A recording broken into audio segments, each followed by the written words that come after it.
السلام علیکم سټوډنټس په نننۍ ویډیو کې به موږ د کلاس 10th میتھس ایکسرسایز 7.2 کوېسچن نمبر 7 سالو کوو.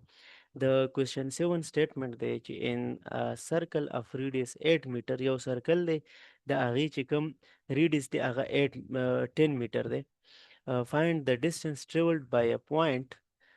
یو پوینټ دی هغه پکې روان دی نو د هغې ډسټنس معلوم کړئ چې څومره هغه پوینټ تللی چې هغې 3.5 ریولوشن یې کمپلیټ کړی. یو ریولوشن یو سرکل دی که نه، دې سرکل کې دې سایډ نه چې یو باډي روانه شي او دې ځای پورې راشي دا یو ریولوشن شو، بیا راشي 2 شو، بیا راشي 3 شو، بیا چې دې نیمۍ پورې راشي دا 3.5 شو. او دلته یې موږ سره بریکټ کې لیکلی هم دی چې 3.5 ریولوشن چې کوم دی دا 7 پای برابر دی. نو اصل کې دا خبره مغه د لینث ته ال معلومول دي. ټیک ده که نه؟ ځکه ریولوشن دا یو باډي چې دې ځای نه روان یو دې ځای پورې، نو دا اوس چې دا ځای موږ معلوموو دا ارک شو که نه.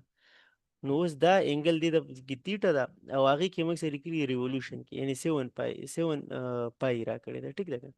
نو سلوشن به موږ ولیکو چې اولنۍ خبره چې موږ سره ګیون څه دي؟ ګیون دي موږ سره ریډیس ګیون دی ار نه ریپرزینټ کیږي او دا دی 10 میټر. څومره دی؟ 10 میټر. دویم سیز چې کوم دی اینګل ده تیټه نه ریپرزینټ کیږي او دا څومره ده؟ 7 پای. 7 پای سره تاسو لیکلی شئ 3.5 ریولوشن. ټیک ده که نه؟ دا سره تاسو لیکلی شئ. ریکوایرډ څه دي؟ ریکوایرډ دي ډسټنس ټریولډ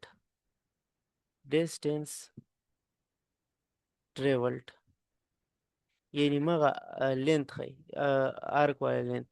نو موږ ته دا پته ده چې ال از اکول ټو آر تیټا. دې کې به موږ ویلیو واچو پوټینګ ویلیو چې پې واچو نو ال از اکول ټو آر په ځای به موږ ولیکو 10 میټر او دې په ځای به ولیکو 7 پای. نو دې نه به راشي 7 او 10 ملټیپلای کې 70 پای میټر. نو 70 ملټیپلای پای قیمت څه دی؟ 3.1415. دینا براشي 219. نو ال از اکول ټو 219.905 میټر. نو دې څومره ډسټنس کور کو؟ د دې باډۍ به څومره ډسټنس کور کړی؟ 219.905 میټر یې کور کړ.